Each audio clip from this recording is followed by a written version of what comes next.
दत्त श्री स्वामी समर्थ. आता पितृपंधरवडा सुरू झालाय, तर पितृपक्षात आपले पूर्वज या 4 रूपात येतात, तर चुकूनही त्यांचा अपमान करू नका. शुक्ल पक्षाच्या प्रतिपदा तिथीपासून म्हणजेच 18 सप्टेंबर 2024 पासून पितृपक्ष पंधरवडा सुरू झाला आहे. पितृपक्षाचा दिवस हा सर्वात पवित्र दिवसांपैकी एक मानला जातो, कारण यावेळी पूर्वज पृथ्वीवर येतात आणि सर्व पितृ अमावस्येला पितृलोकात परत जातात. पितृपक्षाला श्राद्ध पक्ष असेही म्हणतात.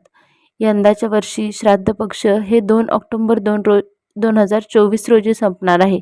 पण तुम्हाला माहीत आहे का, पितृपक्षाच्या काळात आपले पूर्वज कोणकोणत्या रूपात येतात? तर आज आपण या संदर्भातच सविस्तर जाणून घेणार आहोत. पूर्वज नेमके कोणत्या रूपात येतात? पहिलं म्हणजे पक्ष्यांच्या रूपात. असं म्हटलं जातं की पितृपक्षाच्या काळात पूर्वज पक्षी, विशेषतः कावळे, कबूतर व चिमण्यांच्या रूपात येत असतात. त्यामुळे पितृपक्षाच्या काळात पक्ष्यांना अन्नदान करणे अत्यंत शुभ मानले जाते. याशिवाय कावळा किंवा इतर पक्ष्याने आपण दिलेलं अन्न खाल्ल्यास पितर तृप्त होतो असे मानले जाते.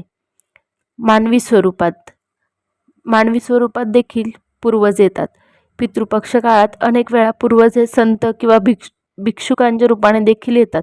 त्यामुळे या काळात कोणत्याही साधू, संत किंवा गरिबाला अन्नदान जरूर करावे. तसेच संत किंवा गरजूंचा अपमान अजिबात करू नका. त्यामुळे आपले पूर्वजही आपल्या घरी या रूपात पाहुणे म्हणून येऊ शकतात. त्यानंतर पूर्वज स्वप्नात येणे. पितृपक्ष काळात अनेक वेळा पूर्वजांचे स्वप्न पडतात, कारण या काळात पूर्वज त्यांच्या वंशजांच्या स्वप्नात दर्शन देऊन संकेत देतात. जर स्वप्नात पितर आनंदी दिसले तर ते आपल्यासाठी खूपच शुभ चिन्ह आहे. परंतु ते स्वप्नात जर रागावलेले दिसले तर ते अपूर्ण श्राद्ध किंवा तर्पणाचे लक्षण असण्याची शक्य असते.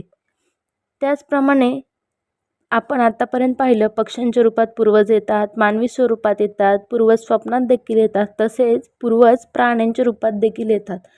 श्राद्ध पक्षांमध्ये म्हणजेच पितृपक्षामध्ये पितर गाय किंवा कुत्र्याच्या रूपात देखील तुमच्या घरी येऊ शकतात. पितृपक्षात कुत्रा किंवा प्राणी तुमच्या दारात आला तर त्याला हाकलून किंवा मारून लावू नका, तर त्याला भाकरी नक्की खायला द्या. तर आपण आता ज्याप्रमाणे पाहिलं की पूर्वज कोणकोणत्या रूपात येतात, एकतर पक्ष्यांच्या रूपात येतात, मानवी स्वरूपात येतात, पूर्वज स्वप्नात येतात, प्राण्यांच्या रूपात येतात, अशा 4 वेगवेगळ्या रूपांमध्ये पूर्वज तुम्हाला नक्की भेटतील. वेगवेगळे रूप घेऊन तुमच्या घरी अवश्य येतील, तर त्यांचा अपमान करू नका. आजचा व्हिडिओ तुम्ही संपूर्ण पाहिल्याबद्दल धन्यवाद. असंच आपल्या चॅनलला लाईक करा, शेअर करा आणि सबस्क्राईब करा. धन्यवाद.